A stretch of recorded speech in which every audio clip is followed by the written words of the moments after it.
आज सेहत के इस खास एपिसोड में बात करने वाले हैं आपकी थाली पर।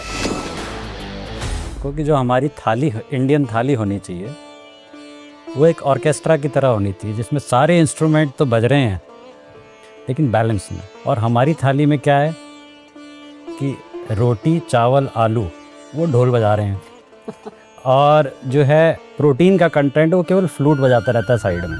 क्योंकि इसमें ये बहुत बड़ा मिथ है लोगों के दिमाग में कि भाई कोलेस्ट्रॉल केवल खाने से बढ़ता है। जो बैड कोलेस्ट्रॉल है, एलडीएल कोलेस्ट्रॉल जिसको हम बोलते हैं, उसका मेन कारण हमारी अंदर की जीन्स है। 85% ऑफ एलडीएल कोलेस्ट्रॉल हमारा लिवर बनाता है, केवल 15% डाइट से आता है। कि अगर मॉर्निंग में आपका प्रोटीन का इंटेक ज़्यादा है तो सैटिटी देता है, आपको भूख आपकी रोकता है। अगर हमने सुबह हाई कार्बोहाइड्रेट रिच लिया तो वो थोड़ी देर में एनर्जी सारी दे देगा और फिर आपको भूख लगना शुरू होगी। तो एक अंडा पूरा खाने में कोई, हमारी गाइडलाइन से रिकमेंड करती हैं कि पूरा एक अंडा खाने में कोई एक प्रॉब्लम नहीं है, पर टू मेनी अंडे खाने में प्रॉब्लम है। इंटरमिटेंट फास्टिंग उनके लिए, जो हेल्दी लोग हैं उनके लिए ठीक है, बट जो जिनको डायबिटीज़ है, जिनको ब्लड प्रेशर है, हार्ट डिजीज़ है, उनको पर्सनलाइज्ड केयर लेनी होगी अपने हेल्थ प्रोफेशनल से मिलके। तो अगर कोई वीगन है, वो वीगन डाइट ही फॉलो करता है, तो प्रोटीन के लिए वो क्या खाए फिर? सप्लीमेंट्स लेना पड़ेगा। Brought to you by a CSR initiative by USV, your reliable healthcare partner.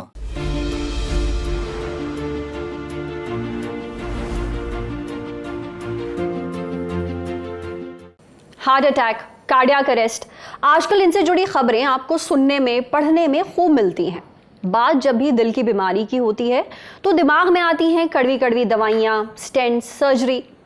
लेकिन इतना दूर जाने की ज़रूरत नहीं है, क्योंकि पहला इलाज है रोज़ आपके खाने की थाली में रखी चीज़ें। अगर यहाँ ध्यान दे दिया जाए तो दवाइयाँ, स्टेंट्स और सर्जरी की तो नौबत ही नहीं आएगी। लेकिन अफसोस हम यही मात खा जाते हैं। आपको पता है, WHO की रिपोर्ट के मुताबिक, जो 2023 में छपी थी, दुनिया भर में हर साल 2 करोड़ 5 लाख से ज़्यादा लोगों की मौत दिल की बीमारियों से होती है, यानी हर 3 में से 1 मौत। GBD इंडिया 2020 की एक रिपोर्ट के मुताबिक भारत में हर 4 में से 1 मौत दिल की बीमारी की वजह से होती है। और सिर्फ दिल की बीमारियां ही नहीं, ICMR INDIA भी 2023 की एक रिपोर्ट के मुताबिक भारत में 10 करोड़ से ज़्यादा लोगों को डायबिटीज़ है और लगभग 31.5 करोड़ लोगों को हाई BP की समस्या है। इस सब के पीछे एक बहुत बड़ी वजह है हमारा खाना, हमारी डाइट। इसलिए आज सेहत के इस खास एपिसोड में हम बात करने वाले हैं आपकी थाली पर। दिल को बीमारियों से बचाना है तो इसमें क्या होना चाहिए और क्या नहीं, ये सब बताएंगे। हमारे साथ स्टूडियो में मौजूद हैं doctor Naveen Bhambri, vice chairman cardiac sciences, Max hospital Shalimar Bagh, New Delhi से। Doctor Rishi Gupta, promoter director chairman cardiac sciences, Accord hospital, Faridabad से। और doctor Vibudh Pratap Singh, senior consultant interventional cardiology, Fortis Escorts heart institute, New Delhi से। आप तीनों का बहुत बहुत स्वागत है ललन टॉप पर। डॉक्टर विबुध, सबसे पहले मैं आपसे शुरुआत करना चाहूँगी। तमाम डॉक्टर्स यही कहते हैं कि अगर आपको अपने दिल को सेहतमंद रखना है, उसे बीमारियों से बचाना है, तो जो उसका पहला कदम है वो है डाइट।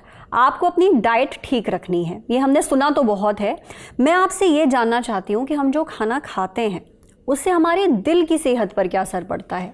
बहुत ही इंपॉर्टेंट क्वेश्चन है सबत, और बहुत ही pertaining to the heart disease है। डाइट सेंट्रल प्रिंसिपल है जिससे कि हार्ट की हेल्थ डिपेंड करती है।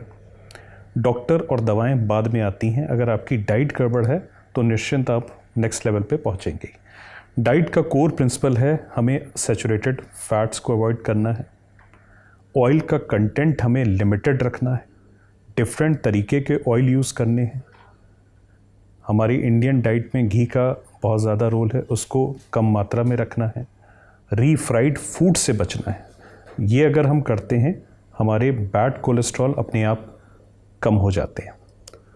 हमें एक्सेस शुगर को अवॉइड करना है। अगर डायबिटीज़ के पेशेंट हैं, नहीं भी हैं, तो एक्सेस शुगर और एरेटेड ड्रिंक्स को अवॉइड करना है। खाने में ऊपर से नमक, उसको अवॉइड करना है, उससे हमारा रक्तचाप यानी ब्लड प्रेशर बढ़ता है। बहुत इम्पॉर्टेंट है कि हमें जो भी डाइट हमारे को वेट लॉस करती है वो हमें रखना है, उससे हार्ट अपने आप ही हेल्दी होने के चांसेस रहते हैं। अल्कोहल कंजम्पशन आज की डेट में नॉर्मल एक हर युवावस्था में शुरू हो गया है।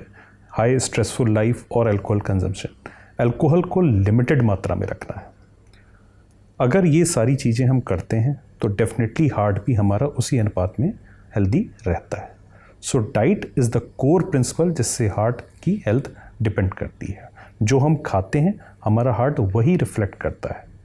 डॉक्टर विभुद, ये तो हम समझ गए कि हमें क्या क्या खाना चाहिए, इसके बारे में हम और तफसील से अभी थोड़ी देर में बात भी करेंगे।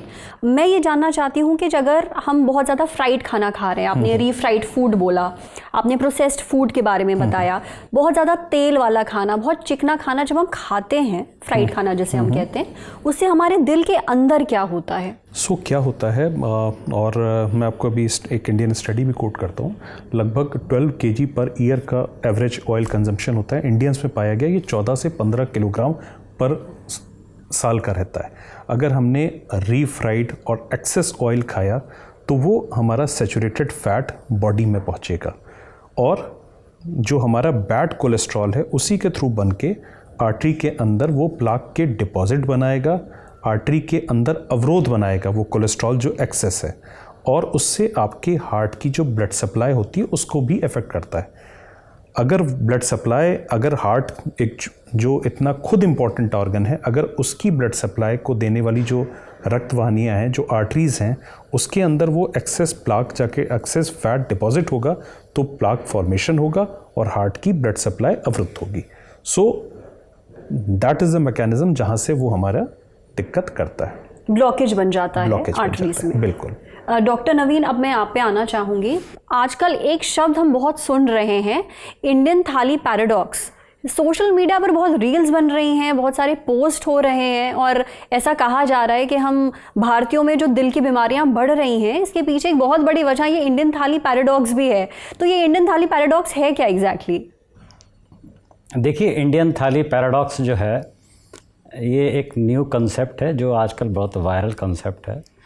अगर हम अपनी ट्रेडिशनल इंडियन थाली को देखेंगे तो उसमें दाल, रोटी, सब्ज़ी, चावल, दही और सैलड, इसका प्रॉपर कॉम्बिनेशन होता था। और जो आपके लिए अगर हम इसको सही मायने में, सही प्रोपोर्शन में खाएं तो इससे सेहतमंद थाली पूरे वर्ल्ड में कहीं नहीं हो सकती थी। जैसे कहते हैं super food for your body, super food for your heart. But paradox क्या आ गया कि हमने अपने हिसाब से इसके अंदर प्रोपोर्शंस को चेंज कर लिया है। लोगों ने क्या किया कि जो प्रोटीन है जैसे दाल और दही, उसकी क्वांटिटी कम कर दी है 10% केवल, और कार्बोहाइड्रेट्स जिसमें रोटी, चावल, आलू, उसका कंटेंट बढ़ा लिया जो 70% तक ले गए हैं। तो हो क्या गया है कि अब जो प्रोटीन कंटेंट कम हो गया तो उससे माल न्यूट्रिशन होने लगा है, प्रोटीन एनर्जी माल न्यूट्रिशन, और कार्बोहाइड्रेट बनने से ओबेसिटी का इंसिडेंस बढ़ गया है, डायबिटीज़, लोगों को शुगर ज़्यादा होने लगी है और हार्ट की प्रॉब्लम ज़्यादा होने लगी है। तो इसे कहते हैं कि इंडियन थाली पैराडॉक्स, कि एक ही थाली के अंदर अगर आप सही प्रपोर्शन में, सही मात्रा में खाएं तो वो आपकी सेहत का राज बन सकती है, और वही थाली अगर प्रपोर्शन गड़बड़ा जाए तो वो आपके बीमारी का घर बन। बहुत सही बात बोली आपने डॉक्टर नवीन, क्योंकि अभी तक मुझे भी यही लगता था कि भाई हम लोग सात्विक भोजन खाने वाले लोग हैं तो हमारा खाना तो हेल्दी है ही, तो एकदम से हमारे खाने में ऐसा क्या बदलाव आ गया है जिसकी वजह से ये कहा जाने लगा कि इंडियन थाली जो है वो अनहेल्दी है। तो आई थिंक इसके पीछे वजह हमारा जो पोर्शन साइज है, पोर्शन चेंज कर लिया है अपने हिसाब से लोगों ने। तो आपको सब्जी और दाल अपनी थाली में बढ़ानी है और चावल और रोटी उसकी मात्रा थोड़ी कम रखनी है। इस पे हम और भी बात करेंगे अभी। डॉक्टर ऋषि, मैं ये जानना चाहती हूँ आपसे, भारत को हम अब diabetes capital of the world कहते हैं। हमारे देश में डायबिटीज़ के मामले बहुत ज़्यादा हैं, और सिर्फ डायबिटीज़ ही नहीं, जो ICMR है यानी Indian council of medical research, उसके मुताबिक हमारे देश में 31.5 करोड़ से ज़्यादा लोगों को हाई BP की शिकायत है और कोलेस्ट्रॉल की भी दिक्कत बहुत ज़्यादा है। तो जहाँ तक मुझे समझ में आता है, चाहे वो BP हो, चाहे वो डायबिटीज़ हो, चाहे वो कोलेस्ट्रॉल हो, ये तीनों लाइफस्टाइल से जुड़ी समस्याएं हैं, कंडीशंस हैं। तो हमारे देश में ये तीनों problems, diabetes, high blood pressure और कोलेस्ट्रॉल, इतनी ज़्यादा क्यों है? देखिए, बड़ा इंपॉर्टेंट क्वेश्चन है और बड़ा कॉम्प्लेक्स भी है, लेट मी टेल यू। जो यदि आप स्टैटिस्टिक्स के पॉइंट ऑफ व्यू से देखेंगे तो आज भारत में हर 5वें आदमी को डायबिटीज़ है, हर 5वें आदमी को ब्लड प्रेशर की बीमारी है, और कोलेस्ट्रॉल हर दूसरे आदमी की को कोलेस्ट्रॉल रिलेटेड प्रॉब्लम है। तो इसका इतना इंसिडेंस इतना ज़्यादा है और पिछले 30 सालों में ये सारा इंसिडेंस ऑलमोस्ट डबल हो गया है। इसके कारण क्या है? तो एक बहुत बड़ा मिथ है, कई बार हम लोग ये सोचते हैं कि ये सारी चीज़ें शायद हमारे डाइट और लाइफ स्टाइल से हैं। तो इसमें कोई डाउट नहीं है कि डाइट और लाइफ स्टाइल बहुत इम्पॉर्टेंट है, पर आई थिंक जेनेटिक्स भी बहुत इम्पॉर्टेंट है। हम लोग एज इंडियंस हम जेनेटिकली बहुत ज़्यादा प्रीडिस्पोज्ड हैं इस बीमारी के लिए। यदि हम देखें अमेरिका से कंपेयर करें या यूरोप से कंपेयर करें, हमारे देश में जो प्री डायबिटिक स्टेटस या इंसुलिन रेजिस्टेंस जो हम कहते हैं कि हर दूसरे आदमी को प्री डायबिटीज से मतलब समझ रहे हैं कि हम बोलते हैं फास्टिंग शुगर 100 से ज़्यादा है, इंसुलिन का लेवल ज़्यादा है, तो वो इतना कॉमन है और काफ़ी ज़्यादा प्रिवलेंट है। और उसी में ही यदि ज़्यादा हो जाए तो डायबिटीज़ हो जाती है। तो इसके जो कारण, जैसे मैंने पहले कहा, तो पहला कारण तो ये है कि इन सब कारणों में जो सबसे इम्पॉर्टेंट है वो जेनेटिक प्रीडिस्पोजिशन है। मैं एक चीज़ पूछना चाहूँगी, आपने जेनेटिक रीज़न बोला, क्या इसके पीछे कोई वजह भी है कि जेनेटिकली हम लोग ज़्यादा रिस्क पे रहते हैं? देखिए, ये एक्चुअली बड़ा रिसर्च का मैटर है और इसका एक कारण में जो यदि आप मुझसे पूछो तो मुझे ऐसा लगता है कि हमारी जो सदियों से ये हमारा एक नेचर रहा है डाइट का, हम लोग कार्बोहाइड्रेट रिच डाइट लेते हैं। तो हमारा जो, यदि आप डाइट एनालिसिस करेंगे आम इंडियन की, तो हमारी डाइट में ऑलमोस्ट 70% कार्बोहाइड्रेट होता है, जो कि हमारी रिकमेंडेशन से लेस देन 50% होना चाहिए। 30 कम से कम एटलीस्ट 20 से 25% हमारा प्रोटीन आना चाहिए, बाकी फैट होना चाहिए। पर ऐसा होता नहीं। हमारे खाने में आज के समय में अधिकतर आलू, चावल और रोटी के अलावा हमारा खाना होता नहीं। तो कितनी रोटी होनी चाहिए? आइडियली हमारी जो टोटल हमारा जो टोटल कार्बोहाइड्रेट का मात्रा है हमारा 50% से कम होना चाहिए। यदि आप उसके हिसाब से देखा, जैसा डॉक्टर नवीन ने बोला, बड़ा क्लियर बोला कि जब हम थाली की बात करते हैं, उस थाली में जो पोर्शन साइड है वो बैलेंस होना चाहिए। मान लो 1 या 2 रोटी ले रहे हैं तो 1-2 रोटी होना चाहिए, फिर चावल नहीं होना चाहिए। यदि चावल है तो रोटी नहीं होना चाहिए। तो आपके प्रोटीन की मात्रा अच्छी होनी चाहिए, फ्रूट्स की मात्रा ज़्यादा अच्छी होनी चाहिए, सलाद की मात्रा ज़्यादा अच्छी होनी चाहिए। तो जो आपने सवाल पूछा कि ये रीजन डायबिटीज़, हाइपरटेंशन, कोलेस्ट्रॉल बड़ी होने के कारण क्या है, तो पहला एक जेनेटिक प्रीडिस्पोजिशन है, दूसरा हमारी चेंजिंग लाइफ स्टाइल है। यदि आप डाइट का पैटर्न देखें, जैसा डॉक्टर नवीन ने बोला कि पहले हमारा जो डाइट का पैटर्न था बहुत क्लासिकल था कि अच्छा हम दाल, सब्जी, दही और फ्रूट्स, वेजिटेबल सारा मिलके हम खाना खाते थे, जो कि आइडियल है। Vegetarian food is considered as the safest food for heart. पर आज क्या हो गया है कि हमारे खाने में हमारे पोर्शन साइज बड़े हो गए हैं, उसमें प्रोटीन की मात्रा कम हो गई है, उसमें भी हमारा जंक फूड ज़्यादा हो गया है। बहुत बारी हम बाहर से ऑर्डर करते हैं, हफ्ते में 2-2, 3-3 बार हम बाहर से खाना मंगाते हैं, जो सारा प्रोसेस्ड फूड होता है। सारे पिज़्ज़ा पे शिफ्ट हो गए हैं, बर्गर पे शिफ्ट हो गए हैं। और इसके अलावा सबसे बड़ा प्रॉब्लम क्या होता है कि आपके एरेटेड ड्रिंक्स आ गए। आप फल खाने की बजाय जूस पीना पसंद करते हो। और इससे सबसे और भी डिफ़िकल्ट पार्ट क्या होता है कि जो पहले के जो लोग थे वो खाना खाने के अलावा वॉकिंग भी बहुत करते थे, हमारी वॉकिंग ख़त्म हो गई। हमारी एक्टिविटी लेवल क्या है, लिफ्ट लग गई घरों में, आपकी कार आ गई, आप पैदल चलना पसंद नहीं करते हो, मूवमेंट एक्टिविटी लेवल कम हो गया, खाने का पैटर्न चेंज हो गया। और इसके अलावा तीसरी बड़ी इंपॉर्टेंट पार्ट, स्मोकिंग बढ़ गई। आप पूरी लाइफस्टाइल के आपकी चेंज क्या है, पहले स्मोकिंग इतना था नहीं, आज के समय में ये ट्रेंड बन गया कि आप स्मोकिंग करना है। तो इन सब के अलावा जो और भी बड़ी जो इम्पॉर्टेंट पार्ट चेंज हुआ है हमारी लाइफ स्टाइल में, वो वर्किंग स्टाइल चेंज हो गया है। लोग रात भर तक काम करते हैं, रात के 10-11 बजे तक काम करते हैं। जब हम बोलते हैं कि शाम के 7 बजे के बाद कुछ ना खाओ, वो रात को स्नैकिंग चलती है। तो स्लीप डिस्टर्ब हो गया, वर्क स्ट्रेस ज़्यादा हो गया। वर्क स्ट्रेस में क्या है, कॉर्टिसोल ज़्यादा पैदा होता है, सिंपैथेटिक हार्मोन ज़्यादा पैदा होते हैं। और वो सब का रिजल्ट क्या होता है, एंड रिजल्ट, कि आपके शरीर में शुगर का प्रोडक्शन ज़्यादा होता है, आपके शरीर में जो ब्लड प्रेशर बढ़ने की टेंडेंसी ज़्यादा हो जाती है। तो ये जितने भी सारे फैक्टर्स हैं, ये सारे फैक्टर्स मिल के शुगर, ब्लड प्रेशर, ओबेसिटी जो सबसे बड़ा कारण है। पहले हमारे देश में 5-6% से ज़्यादा ओबेसिटी नहीं थी। आज हमारे देश में 22-23% ओबेसिटी रेट। बच्चे ओबीज हैं, बच्चे जो मेरे पास यंग, आप मुझसे पूछो, मैं देखता हूँ 25 साल, 28 साल, 30 साल के लोग हार्ट अटैक के आते हैं, जिनको पहली बार ही मालूम पड़ता है कि उनको डायबिटीज़ भी है, कोलेस्ट्रॉल भी हाई है। उनको नहीं मालूम, they are silent killer, test नहीं कराते, मालूम नहीं पड़ता। तो these are the main problems which has led to this problem.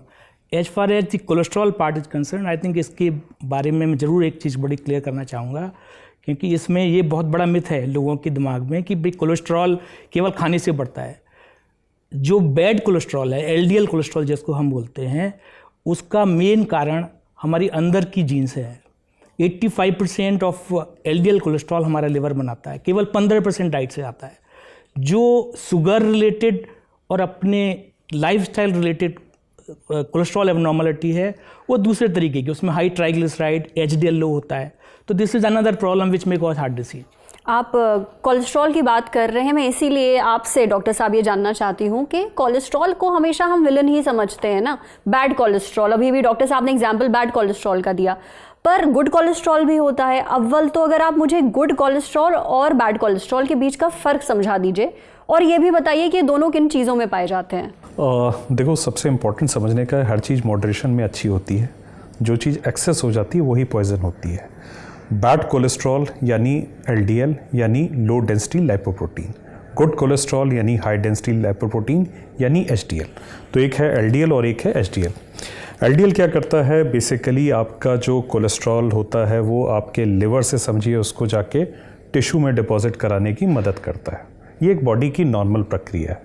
But अगर ये ज़्यादा बढ़ी हुई हो, वो किसी जेनेटिक फॉर्मेट से हो या फिर एक्सेस बॉडी को इनटेक मिल रहा है, तो वो प्लाक डिपॉजिट ज़्यादा करेगा। एचडीएल यानी गुड कोलेस्ट्रॉल, वो क्या करता है, एचडीएल वहाँ से जो आपका कोलेस्ट्रॉल होता है उसको वापस लिवर मिलाता है। सो जितना एचडीएल आपका अच्छा होगा वो उतना बेटर ऑफ रहेगा। अगर हार्ट की डिजीज़ के प्रिडिक्टर की बात करें तो एलडीएल डायरेक्टली लिंक्ड होता है मॉर्टेलिटी से, जो हार्ट की वजह से, अपनी डिजीज़ की वजह से रहती है। सो हमारा टारगेट्स हमेशा आपने देखा होगा हार्ट डिजीज़ के पेशेंट के लिए एलडीएल को लो रखने का टारगेट हम लोग करते हैं। किन चीज़ों से, पेशेंट अगर उसको जेनेटिकली वो प्रिडिस्पोज्ड है तब भी उसको डाइट अपनी एक मॉडिफाइड रखनी चाहिए। सैचुरेटेड फैट्स कम से कम यूज़ करने चाहिए, रीफ्राइड ऑयल कम से कम यूज़ करना चाहिए, डेली एटलीस्ट 7000 स्टेप्स उसके होने ही चाहिए, एक्सेस वेट नहीं होना चाहिए उसका। और अगर आपका लिपिड प्रोफाइल बढ़ा है, और जो ज़्यादातर हम पेशेंट्स में देखते हैं कि जी अभी तो हमारा बढ़ा है, हम 6 महीने ज़रा देखेंगे और उसके बाद सोचेंगे, और वो 6 महीना 6 साल बाद आता है या अस्पताल में एडमिट होने पे आता है। तो अगर आपका एलडीएल बढ़ा हुआ है तो आपको दवाइयाँ डॉक्टर जो कहता है उसको लेना चाहिए। और इसमें इतना रेवोल्यूशन आ गया है, इतना ज़्यादा चेंजेस आ गए हैं लास्ट डेकेड में कि पहले हम डेली वाली दवाइयाँ होती थी, अब तो साल में 2 इंजेक्शन होते हैं जिसको लगाए और आपके कोलेस्ट्रॉल, आपके लेवल्स एकदम कम हो गए। So the growth is occurring in fast pace इस चीज़ में।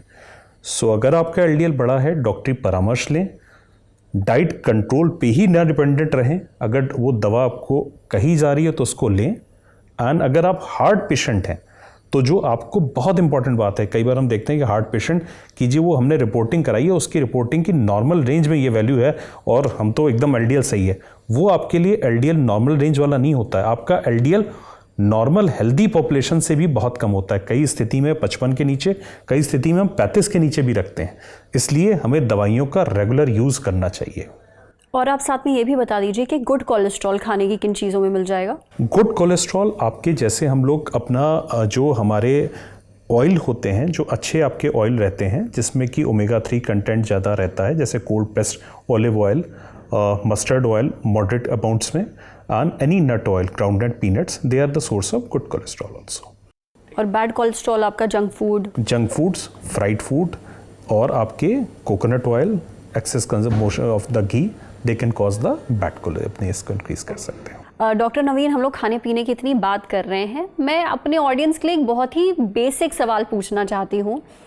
ब्रेकफास्ट, लंच, डिनर, अमूमन यही 3 मील्स हैं जो हम लोग दिन में खाते हैं। अगर आप ये बता दें कि अगर ये मेरी प्लेट है खाने की, ये मेरी थाली है, इसमें क्या क्या होना चाहिए ब्रेकफास्ट में, लंच में और डिनर में, और कितनी मात्रा में होना चाहिए, ताकि जो हमारा हार्ट है वो एकदम सुरक्षित रहे, अगर ब्रेकफास्ट से शुरू करें तो? देखो, पहले तो मैं इन जनरल बताऊंगा आपको कि जो हमारी थाली, इंडियन थाली होनी चाहिए, वो एक ऑर्केस्ट्रा की तरह होनी चाहिए, जिसमें सारे इंस्ट्रूमेंट तो बज रहे हैं लेकिन बैलेंस में, ठीक है। और हमारी थाली में क्या है कि रोटी, चावल, आलू वो ढोल बजा रहे हैं, और जो है प्रोटीन का कंटेंट वो केवल फ्लूट बजाता रहता है साइड में। तो साइंस के हिसाब से मैं कहूँगा कि हमारी जो थाली है उसमें 50% पोर्शन हमेशा जो सब्ज़ी और सैलड्स, ग्रीन कलर्ड या मल्टी कलर्ड, ये होने चाहिए, रंग बिरंगी सब्जियाँ, जिससे कि हमको मिनरल्स मिलें, वाइटामिन्स मिलें और फाइबर मिल जाए। और 1/4 मतलब 1/4 ऑफ द प्लेट जो है उसके अंदर हमारा जो होना चाहिए वो कॉम्प्लेक्स कार्बोहाइड्रेट्स। कॉम्प्लेक्स कार्बोहाइड्रेट्स का मतलब है रोटी, 1 या 2 रोटी। वो रोटी भी सीजनल होनी चाहिए, जैसे कि ज्वार, बाजरा, मिलेट्स वाली जो है कोशिश करें कि लें आप, और थोड़ा सा पोर्शन राइस का, प्रेफरेबली ब्राउन राइस। पर हम लोग गेहूं के आटे की काफ़ी रोटियां खाते हैं। That is not very good actually for the human being और फॉर योर हेल्थ एक्चुअली। तो कोशिश करें कि उसका मिक्सचर लें, कभी गेहूं ले लें, कभी ज्वार ले लें, कभी बाजरा ले लें, आपके सीज़न के हिसाब से, जैसे जो आपके बॉडी के हिसाब से, ठीक है। और 1/4 पोर्शन जो होना चाहिए प्लेट में वो प्रोटीन होना चाहिए। प्रोटीन कहाँ से मिलता है? या आपको दाल से मिलेगा, राजमा से मिलेगा, चने से मिलेगा, पनीर से मिल जाएगा, और नॉन वेजिटेरियन है तो फ़िश या फिर चिकन। अब उसका कितना साइज़ होना चाहिए? 100 ग्राम फ़िश जो है आपको 20 से 25 ग्राम प्रोटीन देती है, और 100 ग्राम चिकन, मतलब आपकी पाम के साइज़ का बोनलेस चिकन अगर आप लेते हैं तो वो 25-27 ग्राम आपको प्रोटीन देता है। ये तो आपकी प्लेट हो गई 50, 25, 25। अब इसके अंदर अचार, पापड़, चटनी, ये केवल जो है ना गेस्ट अपीयरेंस की तरह होने चाहिए, ये मेन हीरो नहीं होने चाहिए, लेकिन हम लोगों ने उसको मेन हीरो बनाया हुआ है। और लास्ट में आपकी जो सब्जी और थाली के साथ छाछ ज़रूर होनी चाहिए एज ए प्रोबायोटिक। और मीठे का शौक़ सबको होता है खाना खाने के बाद, तो उसको कोशिश करें, कभी कभी तो चलता है बट कोशिश करें उसको फ्रूट्स से रिप्लेस करें।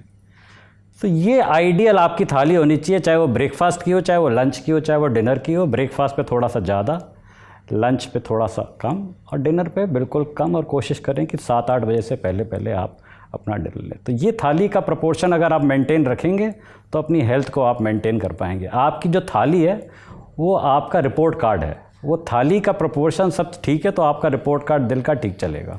और अगर आप रोटी खा रहे हैं तो क्या चावल खाना अवॉइड करिए, कि दोनों खा सकते हैं? दोनों खा सकते हैं, प्रोपोर्शन। ऐसा नहीं है कि वो जैसे मैंने बोला ढोल नहीं बजाना, फ्लूट बजा बजा के खाते रहें। और सुबह नाश्ते में, अगर जैसे मैंने पूछा था ब्रेकफास्ट में हेल्दी ऑप्शंस क्या? हेल्दी ऑप्शंस में नाश्ते के अंदर जो हम लोग, मैं जो अपना बता सकता हूँ, हम लोग, मेरा जो है वो ग्लास ऑफ छाछ लेता हूँ मैं सुबह, 5 आलमंड्स, 2 आपके जो 2 है अखरोट के पीस लेता हूँ। उसके अलावा कभी ओट्स ले लिए, कभी कुछ बाजरे की रोटी ले ली, कभी ज्वार ले लिया। मैं क्योंकि पराठा चाहिए होता है थोड़ा बहुत, तो इस फॉर्म में ले लेते हैं हम। और लिटिल अमाउंट ऑफ देसी घी थोड़ा सा उसके अंदर लगाया, और दैट्स इट। कभी पोहा ले लिया, कभी इस तरह के, कभी आपने खिचड़ी का बाउल बनवा लिया, दैट्स इट। ये आपका नाश्ता है। और आपको जूस वूस पीने का शौक़ है तो प्रेफरेबली जो है होममेड जूस लें, रादर देन आप जो है प्रिजर्वेटिव वाला जूस लें। ये है, no soft drinks, no cold drinks, no cold coffee, nothing. अगर कॉफ़ी लेनी है you can have a black coffee, that's it. Thank you doctor Naveen, आपने बहुत ही बेहतरीन तरीके से हमें समझा दिया है कि हमारी थाली में हीरो कौन है, विलेन कौन है और साइड एक्टर कौन है। डॉक्टर ऋषि, मैं आपसे ये जानना चाहती हूँ, अभी हम खाने पीने की बात कर ही रहे हैं, तो चावल, सफ़ेद चावल और मैदा, ये हमारे घरों में खूब खाया जाता है, ये हमारी डाइट का एक बहुत बड़ा हिस्सा भी है। क्या सफ़ेद चावल और मैदा खाने से डायबिटीज़ का रिस्क बढ़ता है? नहीं, इसमें कोई डाउट नहीं है। देखिए, जो सफ़ेद चावल और मैदा है, दीज आर रिफाइंड शुगर्स। जैसे डॉक्टर नवीन ने कहा कि जो हम नॉर्मली प्रेफर करते हैं कॉम्प्लेक्स कार्बोहाइड्रेट, और इसके अलावा फाइबर बड़ा इम्पॉर्टेंट है। तो यदि कॉम्प्लेक्स कार्बोहाइड्रेट और फाइबर लेते हैं तो वो हमारी हेल्थ के लिए अच्छा है। जब भी हम सफ़ेद चावल और मैदा खाएंगे तो उससे शुगर बहुत तेज़ी से बढ़ेगा, शुगर तेज़ी से बढ़ेगा, इंसुलिन रेजिस्टेंस बढ़ेगी और डायबिटीज़ होने के चांस बढ़ जाएंगे। तो इसमें डाउट नहीं है कि आप जब भी ये ज़्यादा लेंगे तो आपकी रिस्क डायबिटीज़ का बढ़ेगा। थोड़ा लेने में प्रॉब्लम नहीं है। थोड़ा कितना? थोड़े से मतलब यह है कि फॉर एग्जांपल आज आपने लिया, रोज़ रोज़ नहीं ले सकते। एक दिन आप ले सकते हैं, अगले दिन ना लें, उसे 2 दिन बाद ना लें। तो बहुत सारे लोग मुझसे पूछते हैं कि भाई आप वाइट ब्रेड ले रहे हैं या ब्राउन ब्रेड ले लें, कौन सी ज़्यादा अच्छी मन। तो नेचुरली यदि आप होल व्हीट ब्रेड लेते हैं वो ज़्यादा अच्छी है व्हीट ब्रेड की बजाय। पर वो बड़ा इंपॉर्टेंट पार्ट है, आपको ये भी देखना ज़रूरी है कि जो आप ले रहे हैं होल ब्रेड वो वास्तव में होल ब्रेड है, ऐसा तो नहीं है वो मिलावटी वाली है। आटे की ब्रेड आप कह रहे हैं खाएं, मैदे की अवॉइड करें। हम मैदे की अवॉइड करें। तो जो मैदा है या वाइट राइस है वो normally is not considered very healthy food. And इसके बदले जैसे हम कहते हैं कि भाई ब्राउन राइस आप ले लें या फिर आप होल ग्रेन्स सीरियल्स ज़्यादा यूज करें, वो हमेशा फ़ायदेमंद होते हैं। डॉक्टर विभुत, अभी थोड़ी देर पहले मैंने आपसे कोलेस्ट्रॉल का सवाल पूछा था, गुड कोलेस्ट्रॉल बैड कोलेस्ट्रॉल। ठीक वैसे ही जो बेचारा फैट है वो भी बहुत बदनाम है, क्योंकि लोगों को लगता है कि फ़ैट भी एक विलन है, क्योंकि फ़ैट शब्द अपने आप में काफ़ी बदनाम है। पर गुड फैट भी होता है। तो आप ये बताइए, अव्वल तो गुड फैट और बैड फैट फ़र्क क्या है दोनों में? पहला ये समझना है, हमें बॉडी में हर चीज़ की आवश्यकता होती है। कार्बोहाइड्रेट की भी आवश्यकता होती है, प्रोटीन की भी होती है, फ़ैट की भी होती है। नर्व के फाइबर मसल्स के लिए बनने के लिए फ़ैट का रिक्वायरमेंट ज़रूरी रहता है। बैड फैट वो होता है जो सैचुरेटेड फैट होता है, जिससे हमें LDLs लेवल बढ़ते हैं और जिससे हार्ट डिजीज़ बढ़ती है, और जो कि आज की डेट में हमारी बड़ी प्रॉब्लम है। पर मोनो अनसैचुरेटेड फैट्स जो होते हैं वो गुड फैट होते हैं, उससे बॉडी में बहुत सारी चीज़ें और भी हमें अवेलेबल होती हैं, antioxidant, omega 3। Mono unsaturated fat किन से बढ़ता है? ओलिव ऑयल, आपका कैनोला ऑयल, पीनट्स ऑयल, आपकी मस्टर्ड ऑयल, आपका ओमेगा 3 के इंटेक में फैटी फिश जो हम कहते हैं सैल्मन, और उसकी वजह से। तो ये सारे फैट हमारे बॉडी के लिए हेल्दी होते हैं। अगेन अगर आप लास्ट पूछ भी रहे थे, और अगर मैं एग्जैक्ट चीज़ कहूँ कि ऑयल कंजम्पशन और फैट, ये जो एक लिंक्ड कॉन्सेप्ट रहता है, एक नॉर्मल इंसान के लिए कितना होना चाहिए? 30 ग्राम्स पर डे, जो कि उसके टोटल ईयर की मैच करेगा, यानी 5 चम्मच के आसपास तेल जो है पूरे दिन का रिक्वायरमेंट रहती है। अगर वो हार्ट का पेशेंट होता है तो यही हम 2 to 3 टीस्पून कर देते हैं। That is very important. So इतना फैट हमारी बॉडी के लिए नॉर्मल रहता है। फैट को एकदम ख़त्म भी नहीं कर देना है, उसके अपने नुकसान है।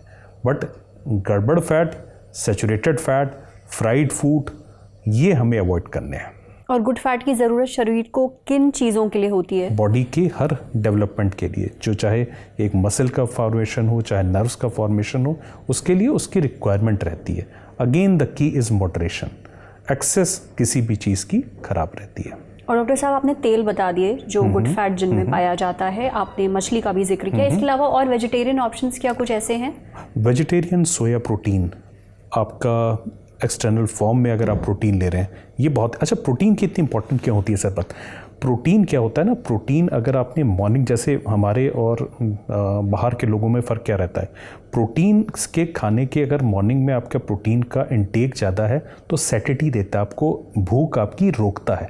अगर हमने सुबह हाई कार्बोहाइड्रेट रिच लिया तो वो थोड़ी देर में एनर्जी सारी दे देगा और फिर आपको भूख लगना शुरू होगी। इसलिए प्रोटीन पैक्ड मॉर्निंग हमारे लिए इंपॉर्टेंट रहता है। सो प्रोटीन अपने आप में सैटिटी प्रोवाइड करता है। वेजिटेरियन डाइट जो होती है वो प्रोटीन के लिए बहुत उपयुक्त नहीं रहती है, बट हमें external source soybean, added supplements लेके उसकी कमी को डेफिनेटली पूरा करना चाहिए। यानी आपके शरीर को गुड फैट की भी ज़रूरत है और आपको ये खाने की इन चीज़ों में मिल जाएगा। डॉक्टर नवीन, बहुत लोगों का मानना ऐसा है कि जो घी है, क्योंकि ये एक ट्रेडिशनल चीज़ है और सदियों से हमारे घरों में इस्तेमाल होती आई है, तो ये हेल्दी होती है। क्या वाकई जो घी है वो जो कुकिंग ऑयल है उससे ज़्यादा हेल्दी और उससे ज़्यादा बेहतर है? देखो, देसी घी की बात करूँगा मैं। देसी घी हमारी परंपरा से, हमारे कल्चर से और हमारे किचन से जुड़ा हुआ है। देसी घी अगर हम अपनी माँ के हाथ का खाना खाएंगे तो देसी घी उसका हीरो होता है। तो हमें हीरो को, माँ को बोलना है थोड़े हीरो को कम करें, बिकॉज साइंस कहती है कि हमें देसी घी खाना चाहिए, उसके लाभ भी हैं और उसके कुछ नुकसान भी हैं। जैसे देसी घी के अंदर वाइटामिन्स, जैसे आप फैट सॉल्युबल वाइटामिन्स ए, डी, ई और के बहुत अच्छी मात्रा में होते हैं। देसी घी के अंदर जिसे कहते हैं कि स्मॉल चेन फैटी एसिड्स, ग्यूटारेट जो है, ब्यूटारेट, जो हमारी गट हेल्थ के लिए बहुत अच्छा होता है, वो होता है। बट ड्रॉबैक क्या है, देसी घी के अंदर सैचुरेटेड फैट्स जो होते हैं वो 60% होते हैं। 60% सैचुरेटेड फैट्स जो होते हैं वो आपके बैड कोलेस्ट्रॉल, जिसे बोलते हैं एलडीएल कोलेस्ट्रॉल को बढ़ाते हैं, which is responsible for the heart disease and stroke. So ये उसका ड्रॉबैक है। अब कुकिंग ऑयल्स की बात करेंगे हम, तो कुकिंग ऑयल्स के अंदर जैसे कि डॉक्टर साहब ने बताया कि कुकिंग ऑयल के अंदर हमें जो है कोल्ड प्रेस्ड ऑयल, जैसे कि ग्राउंड नट ऑयल हो गया, मस्टर्ड ऑयल हो गया या ऑलिव ऑयल हो गया, ये इनके अंदर अनसैचुरेटेड फैटी एसिड्स का कंटेंट ज़्यादा होता है। ये आपके गुड कोलेस्ट्रॉल के लेवल को बढ़ाते हैं। तो मॉडरेशन के अंदर देसी घी, मतलब जैसे कि हमारा जो इंडियन कंसेंसस या American college of cardiology guideline कहती हैं कि आपकी टोटल कैलोरी का इंटेक सैचुरेटेड फैट से 7 to 10% होना चाहिए केवल। तो मतलब 1 से 2 चम्मच घी या 5 से 10 ग्राम घी डेली अलाउड है आपको पूरे दिन में, पूरे दिन भर में। ठीक है, इतना देसी घी आप ले सकते हो, because small amount of desi ghee is a taste enhancer and large amount is risk enhancer. बहुत बढ़िया उदाहरण देते हैं आप। डॉक्टर ऋषि, अभी हमने घी के बारे में तो जान लिया, मुझे अंडों के बारे में भी जानना है। अंडे में प्रोटीन होता है, बहुत अच्छा सोर्स है प्रोटीन का अंडा, ठीक है, पर जो उसकी जर्दी होती है, यानी जो उसका येलो वाला हिस्सा होता है, उसमें काफ़ी कोलेस्ट्रॉल होता है, ऐसा कहा जाता है। तो अंडे हमारे लिए हेल्दी हैं या नहीं, दिल के लिए? आई थिंक अंडा तो सुपर फूड है। जैसे हम बोलते हैं मिल्क, वैसे ही जो नॉनवेज लोग खाते हैं उनके लिए, और आजकल तो काफ़ी लोग हैं जो अंडा यूज करते हैं, तो अंडा एक अपने आप में काफ़ी अच्छा सुपर फूड है। और एक अंडा, पूरा अंडा खाने में योग के साथ में कोई प्रॉब्लम नहीं है। योग में एक्चुअली कोलेस्ट्रॉल थोड़ा होता है, इसमें कोई संदेह नहीं है, पर उसके अलावा मिनरल्स एंड बड़े इंपॉर्टेंट वाइटामिन्स होते हैं। जैसे डॉक्टर साहब ने कहा, vitamin A, vitamin D, vitamin E, vitamin के, ये फैट सॉल्युबल विटामिन्स इसके अंदर होते हैं, जो बड़े इंपॉर्टेंट है हमारी हेल्थ के लिए। तो एक अंडा पूरा खाने में कोई, हमारी गाइडलाइंस ये रिकमेंड करती हैं कि पूरा एक अंडा खाने में कोई एक प्रॉब्लम नहीं है, पर टू मैनी अंडे खाने में प्रॉब्लम है, क्योंकि then it will increase your cholesterol levels. तो जो जिम करते हैं, जो प्रोटीन ज़्यादा लेते हैं, वो वाइट ज़्यादा खा सकते हैं, कोई उनके लिए प्रॉब्लम नहीं है, उनसे नेचुरल सोर्स ऑफ प्रोटीन। बाकी जो नॉर्मल हेल्दी लोग हैं उनको 1 या 2 अंडे से ज़्यादा खाने की ज़रूरत नहीं है। यदि उससे ज़्यादा खाना है तो फिर केवल वाइट पोर्शन खाएं, येलो पोर्शन ना खाएं, जल्दी अवॉइड करें। डॉक्टर विभुद, आजकल जो प्लांट बेस्ड डाइट है, जिसको हम लोग वीगन डाइट भी कहते हैं, ये काफ़ी चर्चित है, बहुत लोग इसको फॉलो भी कर रहे हैं, हेल्दी है ऐसा भी कहा जाता है। लेकिन एक बात तो तय है कि इसमें प्रोटीन की मात्रा कंपैरेटिवली कम होती है जो फुल वेजिटेरियन डाइट है या फुल नॉन वेजिटेरियन डाइट है उससे। तो क्या वीगन डाइट से दिल को नुकसान पहुंचता है? क्या ये डाइट दिल के लिए सेफ है क्योंकि इसमें प्रोटीन की मात्रा कम है? बहुत ही अच्छा क्वेश्चन है, वेरी गुड क्वेश्चन। 2 इसके पक्ष हैं। पहली चीज़ तो वेगन बेस्ड डाइट, जिसमें प्लांट बेस्ड डाइट है, यानी पनीर वगैरह भी नहीं, सिर्फ प्लांट बेस्ड डाइट है, और इससे जो इनिशियल रिजल्ट्स आए 10 से 14% हार्ट की डिजीज़ भी कम हुई, पेशेंट्स को इम्प्रूवमेंट हुआ, वज़न कम हुआ, ब्लड प्रेशर की दवाइयाँ कम हुई, कोलेस्ट्रॉल की दवाइयाँ कम हुई। बट इसके हार्मफुल इफ़ेक्ट भी देखे गए अगर हमने इसके कमियों को हमने उसको नहीं जाना। तो अगर हम वेगन डाइट यूज़ करते हैं, अगेन प्रोटीन को आपने ख़त्म कर दिया, कम कर दिया, विटामिन B12 विटामिन्स का आपने कोई एडेड वो उसके साथ में दिया नहीं, आयरन का बॉडी में नेचुरल कोई सोर्स आया नहीं।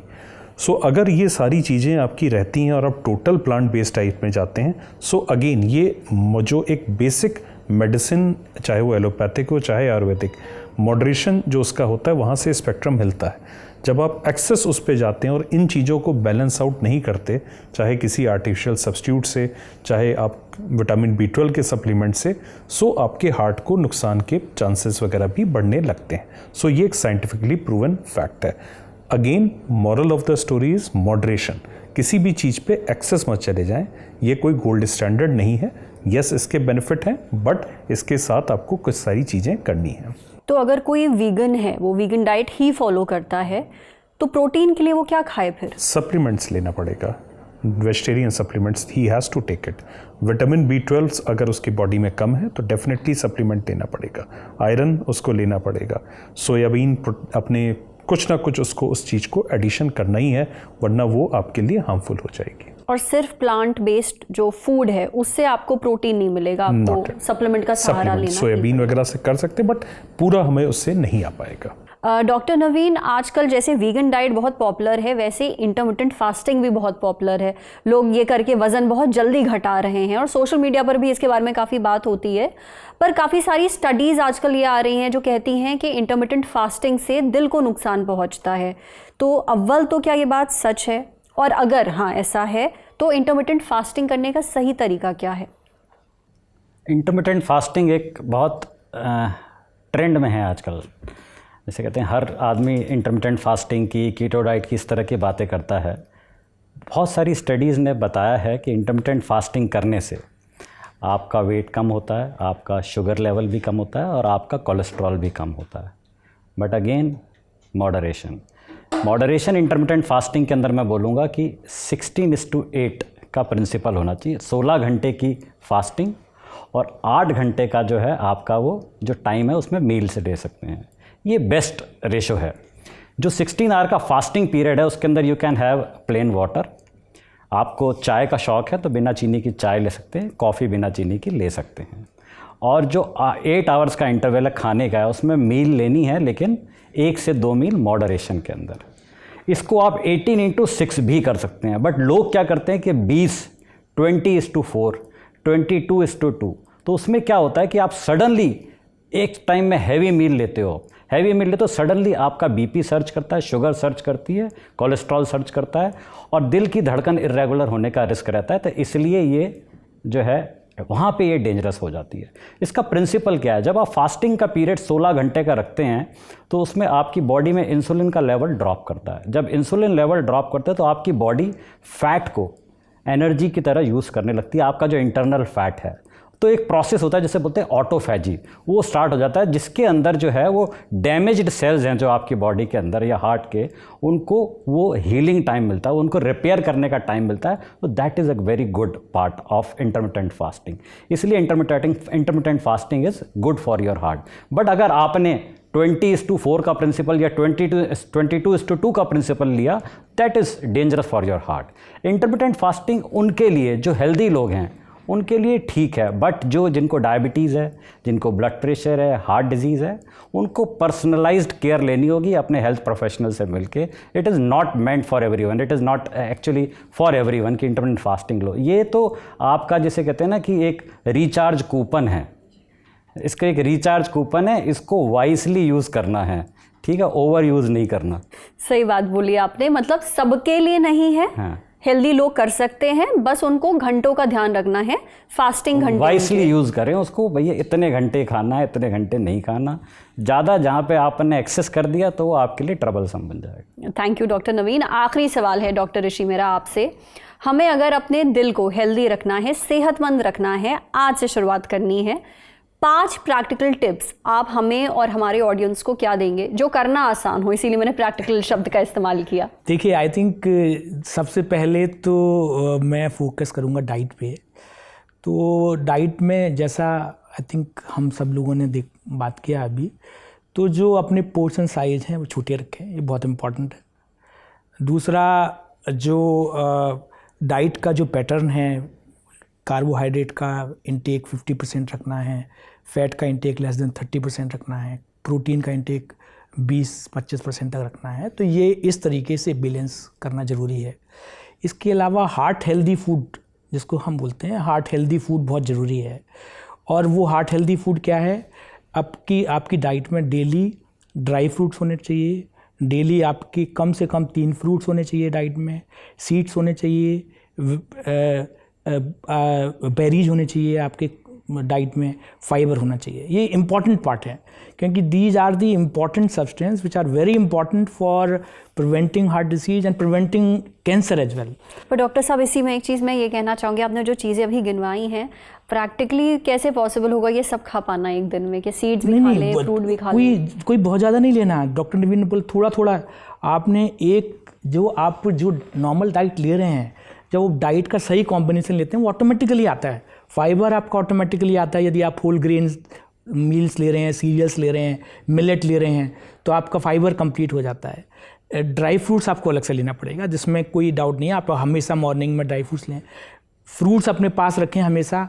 आप स्वीट्स को यदि फ्रूट से रिप्लेस कर रहे हैं, आप ये एक आपकी लाइफ है, लाइफ स्टाइल है, ये आपको इनकल्टेट करनी पड़ेगी। इसका कोई शॉर्टकट नहीं है, शॉर्टकट नहीं है। तो जब भी स्नैकिंग की बजाय, अभी हम प्रॉब्लम क्या हो गया है, हमारी चेंजिंग लाइफ स्टाइल में स्नैकिंग बहुत हो गई है। चाय बिस्किट हो गए, चाय बिस्किट कॉमन चीज़ है जो कि सबसे नुकसानदेह है, क्योंकि आप चाय भी पीते हो, उसमें चीनी भी डालते हो और बिस्किट भी खाते हो, सब रिफाइंड शुगर। तो आप चाय को बिना शुगर के पीना शुरू करिए, आप साथ में फ्रूट्स खाना शुरू करिए। तो ये लाइफ स्टाइल चेंज करना है। तो ये लाइफ स्टाइल चेंज जब तक आप अपनी प्रैक्टिस में नहीं लाएंगे तो कैसे होएगा? तो आप फ्रूट्स अपने पास रखिए, अपने ऑफिस में रखिए, कहीं भी रखिए, जब भी ज़रूरत पड़े आप स्नैक की आप फ्रूट लीजिए। तो ये जो सुपर फूड्स, ये जो इम्पॉर्टेंट सिंपल फूड्स हैं, कोई बहुत बड़ी चीज़ नहीं है। डेली ड्राई फ्रूट्स खाना या डेली फ्रूट्स खाना, 2-3 फ्रूट्स खाना कोई बहुत बड़ी चीज़ नहीं है, पर they are very important for the heart health, for the overall health of the person. अब यदि आपको यंग रहना है तो ये इंपॉर्टेंट पार्ट है। इसके अलावा जो बड़ा इंपॉर्टेंट पार्ट है आज के समय में, हम हर एक के लिए बोलते हैं, चाहे वो किसी भी लेवल पे हो, एक्सरसाइज, एक्टिविटी लेवल, वो आज से शुरू करना पड़ेगा हर एक। आज हम अपने आप को अपने वर्क में इतना ज़्यादा इंगेज कर लिए हैं कि हम अब भूल गए हैं कि कैसे चलना है, कैसे वॉक करना है, कैसे रन करना है, कैसे एक्टिविटी लेवल बढ़ाना है। जो बहुत सारे लोग आते हैं मेरे ऊपर, जो एग्जीक्यूटिव्स हैं, काम करते हैं, मेरे पास टाइम नहीं है, सुबह से रात तक है मेरे पास ये तो आपकी अपनी हेल्थ है, अपने लिए जीना है भाई। अपने लिए 1 घंटा नहीं निकालोगे तो आप ठीक कैसे रहोगे? जीना तो आप ही ने ना। तो ये भी तो इम्पॉर्टेंट है, ये भी इम्पॉर्टेंट पार्ट है आपकी लाइफ स्टाइल का, आपकी लाइफ का, ये भी बड़ा इंपॉर्टेंट पार्ट है। तो आपको वो 1 घंटा अपने लिए निकालना ही निकालना है। उसमें आप वॉक करिए, यदि आप मुश्किल है अपनी गाड़ी को अपने ऑफिस के थोड़ा सा दूर पार्क करिए, ऐसी पार्किंग स्पेस चलिए जहाँ पे कम से कम 10 मिनट वॉक करके जाएं। सैटरडे संडे ऑफ होता है, सैटरडे संडे में जिम जाइए, एक्सरसाइज करिए, वहाँ 45 मिनट लगाइए। एक हफ्ते में कम से कम 150 मिनट की एक्सरसाइज, वॉक करना बहुत ज़रूरी है। तो this should be your part of your life, चाहे किसी भी एज में है, चाहे किसी भी उम्र में, और हर कंडीशन में ये इम्पॉर्टेंट है टू कीप यू हेल्दी। इसके अलावा जो बड़ा इंपॉर्टेंट पार्ट, जैसा रिस्क फैक्टर का मैंने बोला, आई थिंक अपने रेगुलर चेक कराइए। शुगर, कोलेस्ट्रॉल और ब्लड प्रेशर, ये बड़े इंपॉर्टेंट साइलेंट किलर हैं। मालूम नहीं पड़ता, जब तक आप चेक नहीं करेंगे आपको नहीं मालूम पड़ेगा। बहुत से पेशेंट मेरे पास आते हैं, शुगर मेरी नॉर्मल चल रही है, अब चेक कराते हैं, मालूम पड़ता है HbA1c 8 चल रहा है, 9 चल रहा है।